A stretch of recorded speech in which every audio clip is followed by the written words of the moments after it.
നമസ്കാരം കൂട്ടുകാരെ, ഞാൻ പീറ്റർ ചോൾ. ഇന്നത്തെ പുതിയ വീഡിയോയിലേക്ക് ഏവർക്കും സ്വാഗതം. അതായത് 26/6/2026 ബുധനാഴ്ച രാവിലെ റബ്ബർ വില വീണ്ടും കുറയുമെന്നുള്ള ആശങ്കയിലാണ് മിക്ക റബ്ബർ കർഷകരും. റബ്ബർ വില സ്ഥിരത 250 രൂപ സർക്കാർ ആക്കിയെങ്കിലും അത് എന്ന് ഇനി പ്രാബല്യത്തിൽ ആയോ എന്നുള്ള സംശയത്തിലാണ് മിക്ക കർഷകരും. ഈ വിശദമായി ഇന്നത്തെ റബ്ബർ വില നോക്കുമ്പോൾ റബ്ബർ വില കോട്ടയം RSS പോക്കിൽ 273, RSS പൈക്കിൽ 268, ISN20 227, ലാറ്റക്സ് 60% ഡിയാസിൽ 168 രൂപ 55 പൈസ. ഇതാണ് രാവിലത്തെ കോട്ടയം വില. കൊച്ചി വില നോക്കുമ്പോൾ RSS പോർക്കിൽ 273, RSS പൈക്കിൽ 268, അഗർത്തല വില നോക്കുമ്പോൾ RSS പോർ 263, RSS പൈക്കിൽ 260. കേരളത്തിലെ മറ്റിനം ഗ്രേഡിയൻ ഷീറ്റ് നോക്കുമ്പോൾ ലൂസ് കിലോ 261 50 പൈസ, ലോട്ട് 225 രൂപ മുതൽ 230 രൂപ.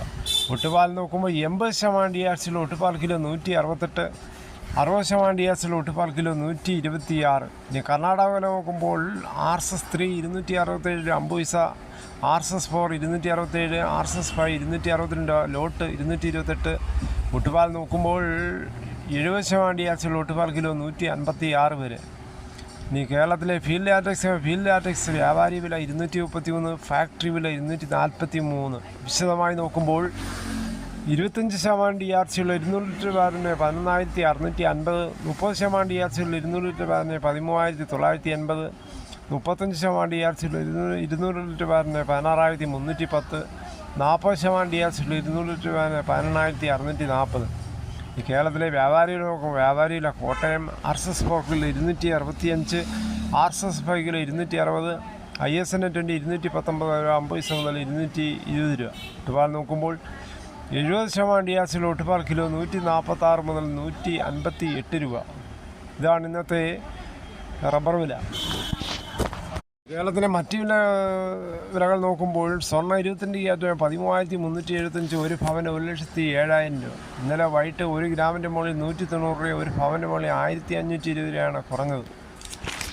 തേങ്ങ നോക്കുമ്പോൾ തേങ്ങ ചകരിയില്ലാത്ത മുട്ടത്തേങ്ങ കിലോ 70, പച്ചത്തേങ്ങ 35, വെളിച്ചെണ്ണ ലിറ്റർ 330, കൊപ്ര അടുത്തപടി 129, അടയ്ക്കാപ്പുതിയത് 360, കാഞ്ഞിരക്കുരു 1,850, കയർ ഇടക്കയർ 10, കരിപ്പോട്ടി കയർ 10 മുതൽ 15, ജാതിക തൊണ്ടോട് കൂടി 330, ഗ്രാമ്പു 820, നാടൻ ഗ്രാമ്പ് 935, പിണ്ണാക്ക് എസ്പെലാർ 31, റോട്ടറി 39, അൺകാർബിള് കുരുമുളക് 693, പുതിയത് 683, കാർബിള് 713, ചുക്ക് പെസ്റ്റ് 325, മഞ്ഞൾ 155, വാഴക്കുളം പൈനാപ്പിൾ പഴം 66, കാപ്പിക്കുരു കിൻഡൽ 35,800, കുരുമുളക് വയനാടൻ 690, ചേട്ടൻ 680.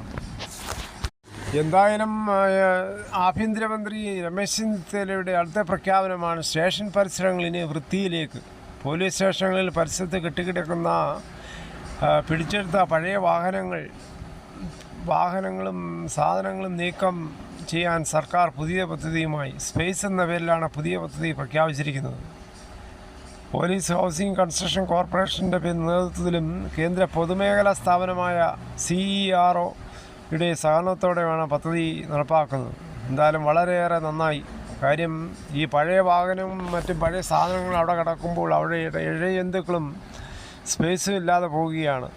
ഇഴജന്തുക്കളൊക്കെ അതിനകത്ത് കയറി വസിക്കും.